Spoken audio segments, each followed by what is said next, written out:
구약 성경의 내용을 보면 어느쯤과 같이 두 기둥을 만들고 있느냐라고 했을 때는 바로 여호수아와 같습니다. 여호수아는 믿음을 가지고 하나님의 성령과 하나님의 은혜를 가지고 땅을 정복하고 있는 역사를 보게 되는 것이죠. 그래서 하나님의 말씀을 가지고 믿음으로 달려가는 그 삶 가운데에 하나님께서 정복해 주시고 땅을 차지하고 주의 거룩한 뜻 안에서 하나씩 하나씩 주의 영광을 세워나가는 그 복된 역사를 보게 되는 것입니다. 사도행전도 마찬가지로 성령에 의해서 또한 성령의 이끌심을 받아서 하나님의 사도들이 복음을 전하며 나타나는 그 역사가 확장되어 나가고 있습니다. 그런데 여호수아와 다른 점은 무엇이냐면 바로 여호수아에서는 가나안 땅, 약속한 땅이 한정되어 있음을 볼 수 있어요. 가나안 땅으로 명시되어 있다는 것이죠. 그러나 사도행전에 나타나는 하나님의 복음의 역사는 온 세상을 향해서 펼쳐지고 있다는 것입니다.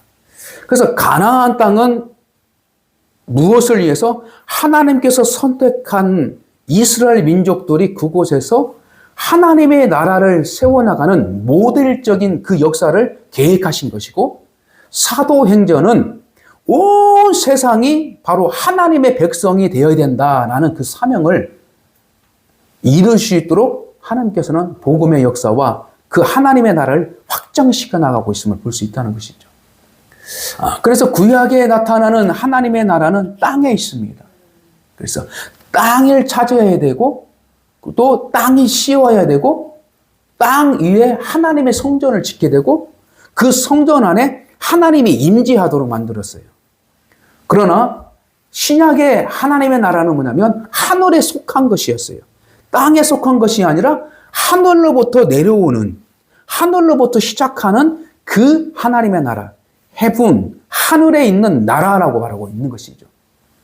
그래서 사도행전의 역사는 뭐냐면 하늘로부터 내려오는 강력한 기적과 이적의 능력이 임하기 때문에 하늘로 올라가신 예수님이 누구? 성령 하나님을 보내주셔서 성령께서 하늘로부터 성령의 충만함을 받은 자들이 하늘의 복음을 가지고 이 땅에서 확장되어 나가고 있다는 것입니다.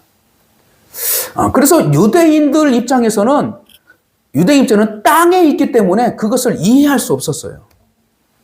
왜? 하늘의 것을 가지고 이야기하니까 이해할 수 없는 것이죠. 그러나 이 이해할 수 없는 부분 안에서 바로 하나님께서는 강력하게 복음의 역사를 시작하고 있다는 것이죠. 그래서 그 복음의 역사를 시작함으로 말미암아 그 예수 그리스도를 믿고 행하는 나는 자들을 핍박하고 끊임없이 그들을 죽이고 나가는 그 역사를 시작하는 동시에 하나님의 나라는 더욱더 세상을 향하여 확장되어 가고 있다는 것입니다. 그래서 사마리아의 빌립이 바로 사마리아에 가서 복음을 전했습니다.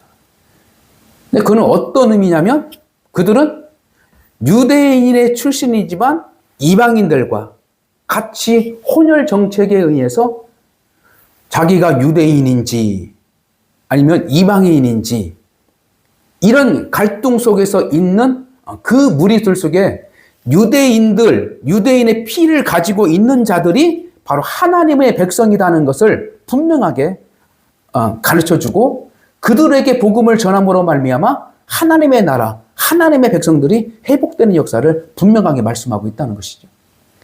근데 오늘은 하나님께서는 유대인들만이 아니라 아주 순수하게 이방인이라는 그 에디오피아의 여왕의 내시가 복음을 받아들이고 그 복음으로 인해서 기쁨을 가지고 자기 나라로 돌아갔다라는 부분이 오늘 성경의 이야기입니다. 이것은 하나님의 복음의 역사는 끊임없이 우리의 입장으로 흘러가는 것이 아니라 하나님의 입장으로 흘러가는 것이 복음이라는 것이죠. 그래서 복음은 내가 가지고 있는 데에서 끝나는 것이 아니라 분명하게 이 복음을 가지고 전할 대상이 있고 또한 전해지는 것이 바로 복음의 능력이라는 걸 분명하게 성경은 기록하고 있습니다. 그래서 사도 바울은 이런 고백을 합니다. 복음을 받아들인 것이 오히려 화가 될 수 있다. 복음을 받은 것이 바로 화가 될 수 있다. 구원받은 것이 오히려 화가 될 수 있다. 왜 그럴까요? 이것을 전하지 아니하면 하나님께서는 화로 여긴다는 것이에요. 하나님께서 복음을 준 그 이유는, 구원받게 한 이유는 또다시 나를 통해서 구원받을 사람들에게 복음을 전하는 그 사명이 전제되어 있는 거예요. 그래서 사도 바울은 부득불 하나님의 복음을 전하지 아니하면 내가 화가 입을까봐 두려운 마음으로 하나님의 말씀 복음을 전하고 있다라는 심정도 고백한 게 있어요. 사도 바울의 고백은 참 인간적이지만 그 안에 또 결정 것은 뭐냐면 성령님의 의지를 따라가는 그 사도의 그 길편에 있었다는 것을 분명하게 말하고 있습니다. 그러니까 우리가 복음적인 삶을 살아가는 것은 늘 기쁘지는 않습니다. 때로는 복음을 전하고 싶지 않아요. 때로는 기도하고 싶지 않아요. 때로는 예배드리고 싶지 않아요. 때로는 세상 사람들처럼 막 그냥 자유롭게 방문하고 살고 싶은 마음이 꿀떡같이 들 수 있었어요. 그러나 진정으로 복음을 받아들인 사람은 그렇게 그런 마음을 가지고 있으라도 이것은 아니다라는 그 마음이, 두려운 마음이 있다는 거예요. 그래서 제 앞에 끊임없이 하나님의 은혜를 강구한 인물이 바로 사도 바울이라는 것입니다. 사도 바울은 복음을 전할 때에 때로는 기쁨으로 전했지만 때로는 어려운 가운데에서도 복음을 전했어요. 이것이 바로 사도 바울의 문제가 아니라 복음의 능력은, 복음은 그냥 안주하는 것이 아니라 끊임없이 하나님이시기 때문에, 하나님의 능력이기 때문에, 하나님의 속성이기 때문에 흘러가게 돼 있어요. 그래서 우리는 화를 당하기 이전에 복음을 전하면서 복음적인 삶을 살아가는 것이 바로 우리의 삶의 목적임을 믿어야 할 줄 믿습니다. 자, 그래서 내시는 이방인이었어요, 첫째는. 이방인. 근데 그 당시 이방인이면 유대인의 입장에서는 도저히 하나님의 백성이 될 수 없다는 그 천박한 인종으로 취급받는 그 인종이었어요. 취급받고 있는 인종이었어요. 인정받지 못하는 인종이었죠. 내시를 통하여서 내시가 복음을 받음으로 말미암아 하나님께서 주고자 하는 우리의 큰 은혜의 메시지는 무엇일까라는 부분을 이 시간 잠시 살펴보고 그 은혜를 함께 나누고 주의 거룩한 뜻 안에서 축복을 드리는 저와 여러분 되시기를 주의를 축복합니다. 그래서 내시는 바로 왕궁에서 살았는데 오늘 성경 말씀 보니까 바로 여왕, 에티오피아의 여왕을 섬기는 종으로 살아가고 있었다라고 했어요. 내시. 근데 그 당시 내시나 우리 조선시대의 내시나 어떤 왕국의 내시들이 있는데 내시들은 뭐냐면 바로 거세를 당하게 되는 거죠. 거세를 당하여서 그 일의 직업군을 얻게 되는 것입니다. 첫째 조건이. 근데 그 당시에 이 배경을 보면, 그 역사적인 배경을 보면 가정적인 어려움을 통해서 가정을 어떤 게 성공적인 삶으로 한번 좀 바꿔볼까라는 그런 그 욕심과 그 일들을 통해서 자기가 스스로 거세를 당하면서 내시의 직분을 얻으려고 했던 사람들이 많이 있다고 합니다. 그래서 그 조건을 얻기 위해서 자기의 어떤 생식적인 어떤 것들을 거세해버리고 그 자기의 인생을 살아가는 것이 아니라 왕의 인생을 살아가도록 그의 삶을 모든 것을 바치고 있는 것이에요. 그러다 보니까 그들의 내면에 그들의 삶 가운데 뭐냐면 자기 스스로의 삶이 아니라 늘 어떻게 해요? 종된 모습으로 살아가는 거예요. 네? 종으로서 살아가니까 기본적으로 그들의 마음에는 기쁨이 없어요. 기쁨이. 단지 먹을 것, 마실 것, 입을 것을 해결하기 위해서 그들은 그 일을 선택하고 그들의 왕궁에 들어가면서 바로 그 일을 당하면서 거기까지 결단하고 들어가는 것입니다. 그러니까 제가 그 역사적으로 가만히 보니까 우리 조선시대에도 그런 일들이 많이 있잖아요. 그래서 가만히 보니까 그들은 자기 가정적인 일들이 아주 어렵기 때문에 자기 가정을 살리기 위해서 자녀들 중에 선택을 해가지고 너가 이런 일들에 들어가라. 라고 해서 자기가 스스로 선택을 받고 때로는 부모의 선택에 따라서 자기 가정을 일으키기 위해서. 그래서 내시는 두 가지의 혜택을 받아요. 하나는 물질의 혜택을 받아요. 하나는 물질의 혜택을 받아요. 웬만한 관직들보다도 돈을 더 많이 번다요. 오늘 말로 월급을 더 많이 받아요. 그러니까 그 돈의 어떤 욕심, 돈의 어떤 축적하기 위해서 가난한 자기 가정을 살리기 위해서 자기에서 그 일을 선택하는 사람이 있다는 거예요. 두 번째는 권력의 힘이 있습니다. 권력의 내시들의 권력의 힘이 있어요. 그러니까 왕 밑에 있다 보니까 그 내시들이 권력이 있어요. 권력. 근데 그 권력을 지탱하고 왕을 위해서 하려면 그들에게는 뭐가 필요하면 실력이 필요해요. 실력이. 그래서 그들에게는 늘 책을 읽고 또 공부의 과정을 통해서 그 실력을 아주 겸비한답니다. 그래서 오늘 성경에 나타나는 이 내시도 그런 과정을 거쳐서 분명하게 과정을 거쳐 있는데 실력 있는 사람이에요. 실력 있는 사람이면 학식이 있는 사람이에요. 네? 학식이 있는 것이고 또 정치력이고 또 권력이 있는 사람이에요. 그리고 어떤 부가 있어. 부가. 그러니까 재산이 많다는 거예요. 그래서 그 당시에 성경적인 그 당시에 그 고대 군동 이 지역에 살아가면서 이 말을 또 마차, 수레를 이용해서 타고 가는 사람들이면 돈이 있는 사람 아니면 권력이 있는 사람으로 나눌 수 있는 거예요. 그래서 그때 당시는 대부분의 사람들은 다 어떻게 걸어 다녔어요. 걸어 다니는 것입니다.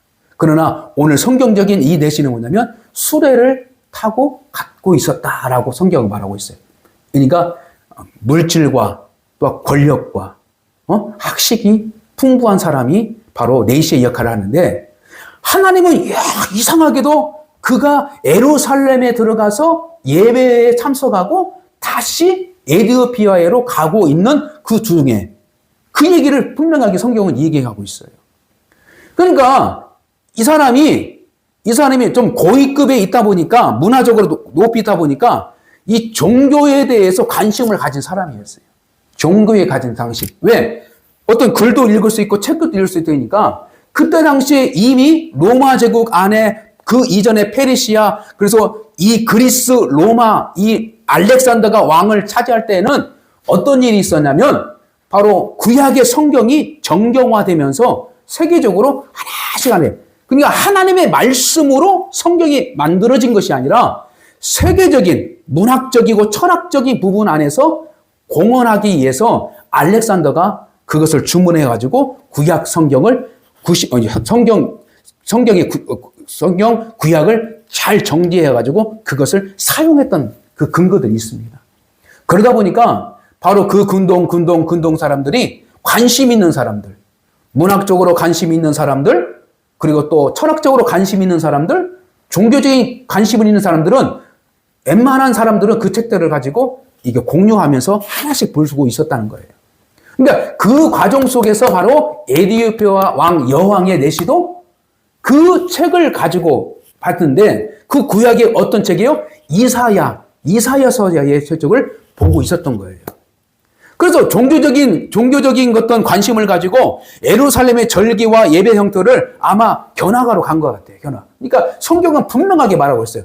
예배를 드리러, 제사를 드리러 갔다 온 것이 아니라 거기서 어떻게요? 예루살렘의 예배, 예루살렘의 제사에 참여하고 있다가 다시 돌아가는 길이에요. 근데 돌아가는 길에 어떤 책을 읽으냐면 구약 성경의 이사야서 53장의 책을 읽고 있었다는 거예요. 근데 읽는데 그 광야의 길을 가고 있을 때에 성령께서 빌립에게 말을 합니다. 빌립아. 그래서 사마리아에서 열심히 복음을 전하고 있는 이 와중 속에서 성령께서는 또 다른 목적이 있었어요.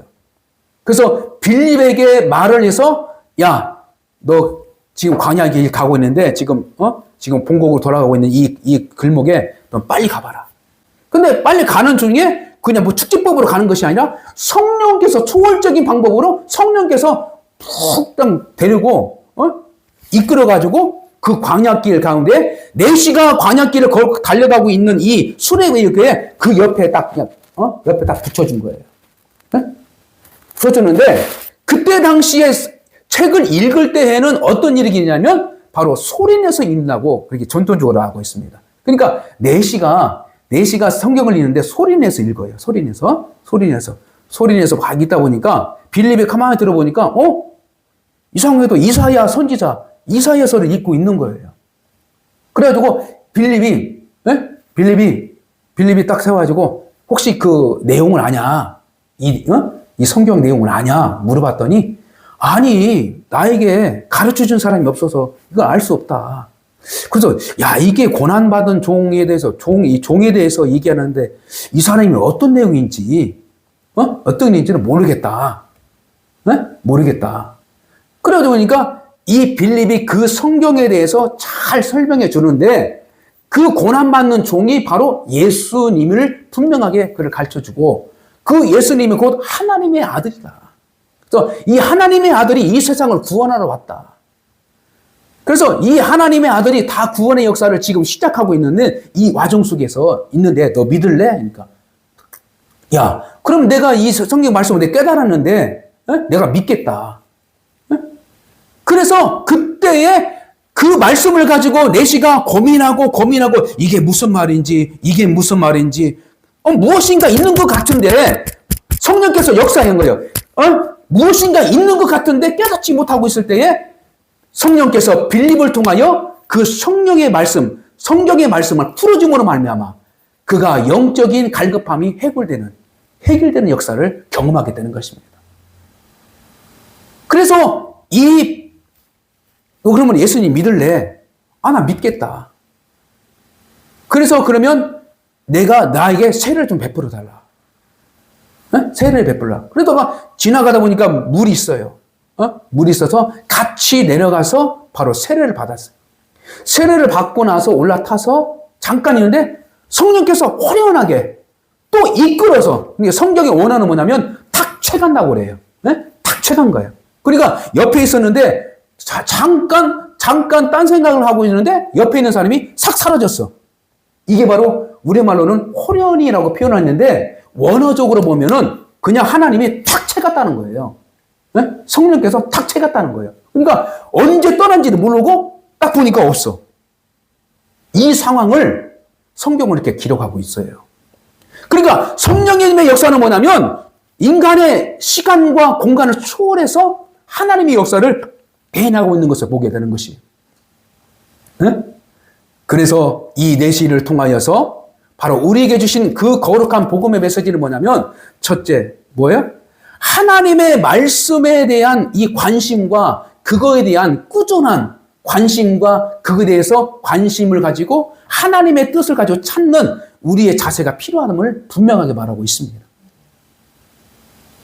내시는 하나님을 찾고 있는 그 사람이었어요. 왜 찾았을까요? 그들은 돈이 있었습니다. 그러나 학식이 있었습니다. 그러나 종교적인 관심이 있었어요. 그러나 그 안에는 기쁨이 없었어요. 기쁨이. 왜 기쁨이 없을까요? 세상의 모든 것들을 가지고 있는 것 같지만 사실은 그 안에 하나님의 복음이 없음으로 말미암아 참된 인생에 기쁨이 없었다는 거예요. 그래서 기쁨을 얻고 그는 자기의 고국으로 돌아갔다라고 성경은 마무리하고 있는 것입니다. 자, 우리는 이 내시처럼 우리의 삶의 모든 문제, 갈급한 문제, 이 모든 것들이 바로 오직 복음을 통하여서 하나님의 거룩한 뜻을 이루어가므로 말미암아 기쁨을 얻을 수 있다는 것을 우리는 깨닫게 되는 사실을 믿어야 할 줄 믿습니다. 또 한 가지는 뭐냐면 광야라는 얘기입니다. 광야.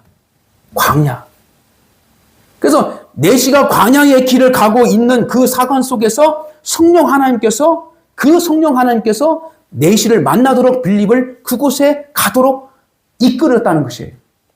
광야라는 곳은 어떻게 해요? 어떤 곳입니까? 바로 이스라엘 백성들이 하나님을 만난 곳입니다. 하나님을 만난 곳이에요. 이스라엘들은 하나님의 선택받은 사람이라고 자부하면서 살았지만 사실은 그들은 세상 안에 속하지 않는 바로 이방인들이에요. 그들은 유대인들이 이전에 그들의 칭호를 받은 것이 뭐냐면 히브리입니다. 히브리. 히브리. 저 사람들이 히브리 사람들이야. 히브리. 네. 근데 히브리라는 것은 뭐냐면 떠돌아다니는 사람들 이걸 표현한 거예요. 떠돌아다니는 사람들. 땅이 없이 정착하지 않고 떠돌아다니는 사람들. 그래서 히브리인이라고 처음으로 칭호를 붙였던 것이 뭐냐면 애굽 땅에 가나안의 문제를 통하여서 이 야곱이 요셉에 의해서 가나안 땅으로 들어오잖아요. 자기 자족들을 이끌고 가나안 땅으로 들어온단 말이에요. 아니 애굽 땅으로 들어온단 말이에요. 그때 애굽 왕이 바로 그들을 잘 환대합니다. 그리고 고센 땅 지역으로 안내를 해가지고 고센 땅에서 생활하도록 만들어요. 근데 그들에게 표현은 뭐냐면 히브리인이라고 표현해요. 히브리는 것은 뭐냐면 땅이 없는 사람들 이렇게 표현하고 있어요. 땅이 없는 사람들, 청박한 사람들. 이걸 그래서 그들이 이 야곱은으로 뭐냐면 뭘 쳤어요? 양을 쳤잖아요. 양을 치고 염소를 치고 쳤단 말이에요. 그래서 이 도시국가 형성 안에서는 도시로 들어오면 안 되는 거야. 왜? 냄새나고 더럽고 그러는 거야. 그 많은 양들을 어떻게 도시로 다 끌고 오고 있어요. 그들이 지금 양이 요셉의 고백, 나는 양치는 사람입니다. 바로 왕에게 자기의 직업을 말했어요. 자기의 생계를 바꾸는 방법을 알았어요. 그래서 도시국가에서 도시에서 살지 못하고 저 멀리 떨어진 고센 땅으로 그들을 인도하고 그들을 살으러 간대요. 그때에 바로 예굽에서 그들 사람들 불렀던 이 예굽이 거기 칭호가 뭐냐면 히브리. 그러니까 하나님의 백성들은 원래적으로 세상에 속하지 않고 바로 하나님의 그 백성들은 세상에 속하지 않고 세상의 입장에서 보면 이스라엘 백성들은 이방인이에요. 이방인. 그러니까 애굽의 사람들은 이스라엘 백성 곧 야곱의 후손들은 이방인 취급을 하고 있었던 사람이에요. 왜? 그 나라 민족이 아니기 때문에. 그래서 원래는 그래서 땅이 없고 또 이방인처럼 왔다 갔다 하는 사람들을 그것을 하나님께서 불쌍히 여기서 그들을 선택하셔서 그들을 땅을 주겠다고 약속하신 거예요. 땅을 주신 것입니다. 그러니까 이 내시의 입장은 뭐냐면 곧 이스라엘 민족의 그 삶의 뿌리를 말하고 있는 것입니다.